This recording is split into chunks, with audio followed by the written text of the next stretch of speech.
Now, arguably one of the most controversial things the Ninjago community has ever seen, episode format and which one works best. The current 11-minute format or the old 22-minute format. Surprisingly, there's a lot of different reasons as to why both of these do work so well, and today we are going to try and work out which one does truly work best.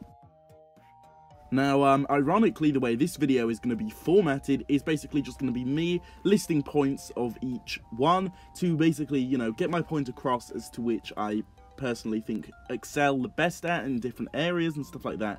So for example, I'm going to go over the 11-minute format, then the 22-minute format, etc. We're just going to be starting off like that. So coming straight in for a point for the 11-minute format, I honestly believe that it allows for so much more creativity, and I know that phrase has been memed to death by the community, but honestly, there is so much more creativity they can do with this. I mean, just off the top of my head, there can be these amazing backstory episodes for certain characters and certain aspects to the story, and we've seen a small trend where they do that in different art styles. So for example, the Skull of Hazard-Dior, that one was in a 2D format, and we also got the same thing for Niad, if you guys remember that episode.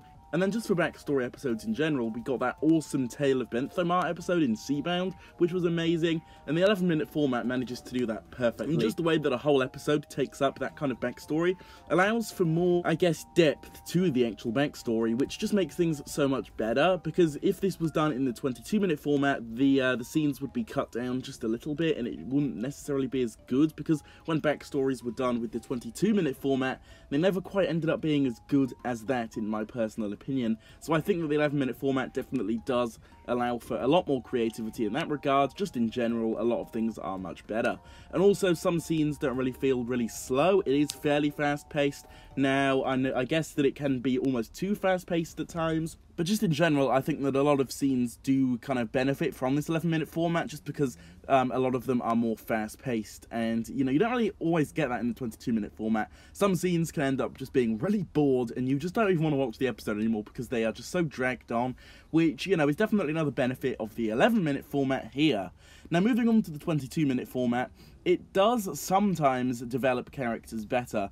Now, I know that I just said that some backstory scenes are, they can kind of feel rushed in the 22-minute format, but just in general, the 22-minute format can allow for more screen time, especially when this comes to villains, because the trend with Wildbrain is that we don't really see too much screen time for the villains. I guess Kalmar was kind of an exception to this, but in the past, for that, whether it's Unagami, the Ice Emperor, those kind of guys, yeah, they just haven't really had enough screen time for me to really think that they are great villains, which the 22-minute format did way better than Wildbrain has done so far.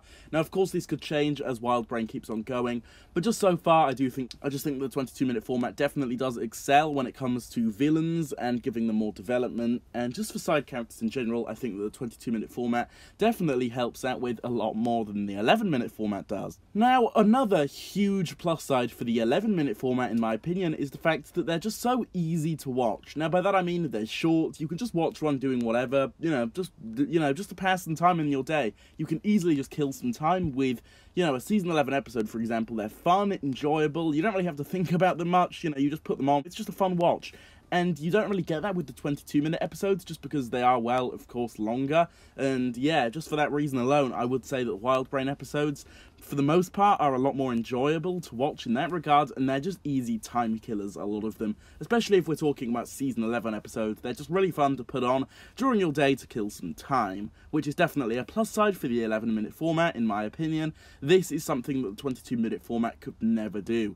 Now, next up, the 22-minute episodes can allow for longer scenes, which can sometimes improve the story a lot. Now, depending on what the scene actually is, this is definitely a huge plus side. Now yes, there are definitely exceptions to this. As I mentioned earlier, some scenes do feel really dragged on, but there are definitely some exceptions to this where scenes feel really good, and the 22-minute format just does it a lot better because there's more time in the episode to actually give to a specific scene. which honestly is just a plus side for the 22-minute format, and it's something that can't always necessarily be done with the 11-minute format just because of the runtime they are of course given. But obviously there are some exceptions to this where it either doesn't work out or, you know, for various other reasons like that. But for the most part, I would say that this is another huge plus side for the 22-minute format. So honestly, in conclusion, both are really amazing for various different reasons in my opinion. As I listed in this video, these were some of the main reasons as to what makes both of these episode formats so good, to be honest. And yeah, honestly, for my overall conclusion as to which is better, I'd say that they are pretty much completely even. I love both for various different reasons I've just mentioned. And yeah, that is really all I've got to say here. Both are fantastic for loads of different reasons. There is the 11-minute format, which is more fun, more kind of fluent, I guess. And then there is the 22-minute format, which is good for lots of different reasons. They can develop villains a lot better and side characters and just various other things like that. So overall, I'd say that both work very well for different reasons. Both do the job for what they are trying to do. And yeah, I'd say that the 22-minute format definitely helped for Masters of Ninjago, and this Wild Brain era is definitely benefiting from this 11-minute format, so I'm going to say that both are very much equal in that regard. With this all being said though guys, do be sure to drop your thoughts on all of this down below in the comments. I would love to hear your thoughts regarding all of this. As usual, if you did enjoy today's video, please do consider dropping a like on it. If you are new to the channel and are interested in seeing a lot of content very similar to this, then please also consider subscribing to the channel with that notification bell turned on. And with all of this being said though guys, I will see you all in my next video coming out very, very soon. Goodbye.